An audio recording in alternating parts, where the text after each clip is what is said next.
Let's see. The Republicans can agree to disagree over anything about democracy anyway.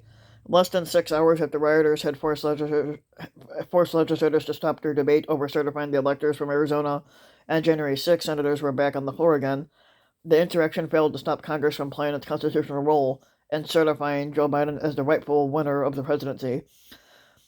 That may be a metaphor for the resilience of American institutions under assault, but the Senate's quick return to business also shows that the anti-democratic attitudes of the protesters were nothing new to the chamber.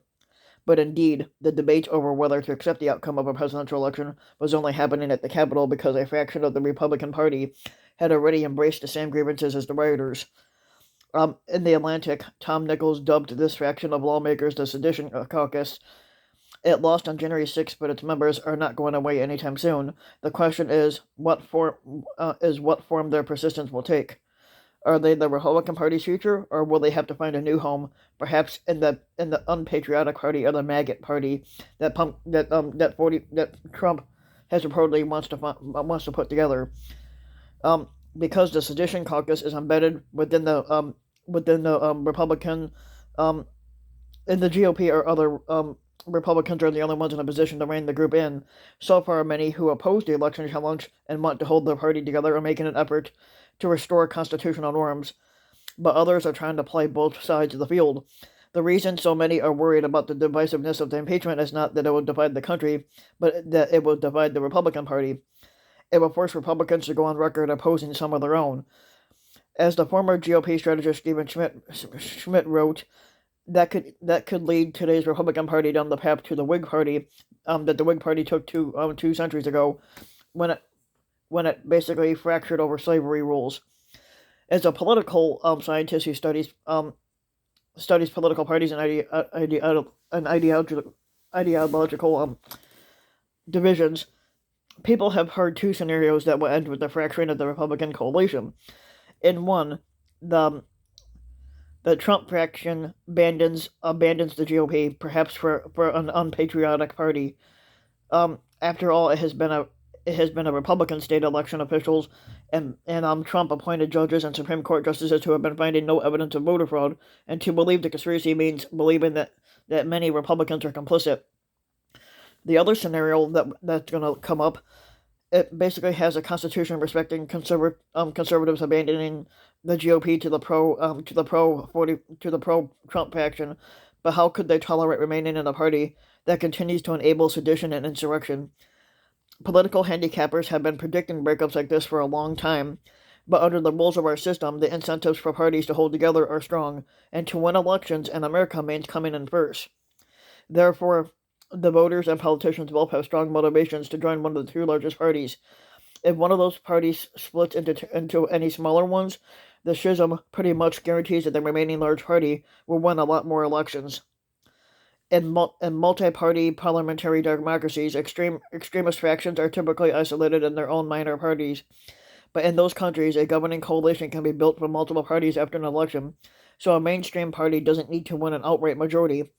But in the United States, however, the path to victory is forming the largest party during the election itself, but neither the mainstream Republicans nor the pro-Trump Republicans can outnumber the Democrats on their own. The Democrats and Republicans both get to a majority by being what they call broad coalitions. The Democratic coalition includes those who want economic redistribution and those who want racial equality. The Republican coalition includes libertarians and religious traditionalists. Both parties include ideological extremists and moderates, but both parties manage their internal disagreements in order to present a united front and win elections. But managing disagreement with the Sedition Caucus would work the same way. Disagreement over commitment to democracy is a big disagreement, but it is now the price for Republican unity, and most Republicans may prove willing to pay for it. All factions, even small ones, are complex, but not everyone who believes that widespread voter fraud occurred in 2020 is a white supremacist, but observed the Confederate flags and Nazi symbolism at the riot. They hear the rhetoric of real America, of us and them, and noticed the way cities with large black populations are central to the allegations of fraud in the states that Trump lost. But most of American political history can be seen through the lens of battles over the enfranchisement waged by a waxing and waning faction that wants to keep what it views as the un-American outsiders from having too much influence.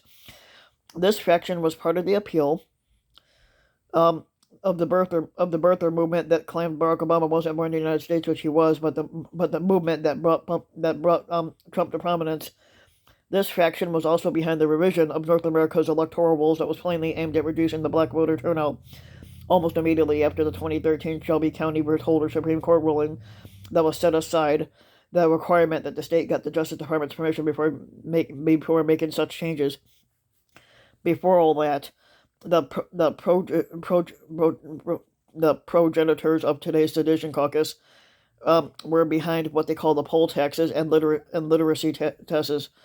They were behind the white primary in several southern states in the early 1900s, a tool that was used by the Democratic Party to limit electoral participation to white people, because Democrats dominated in those states.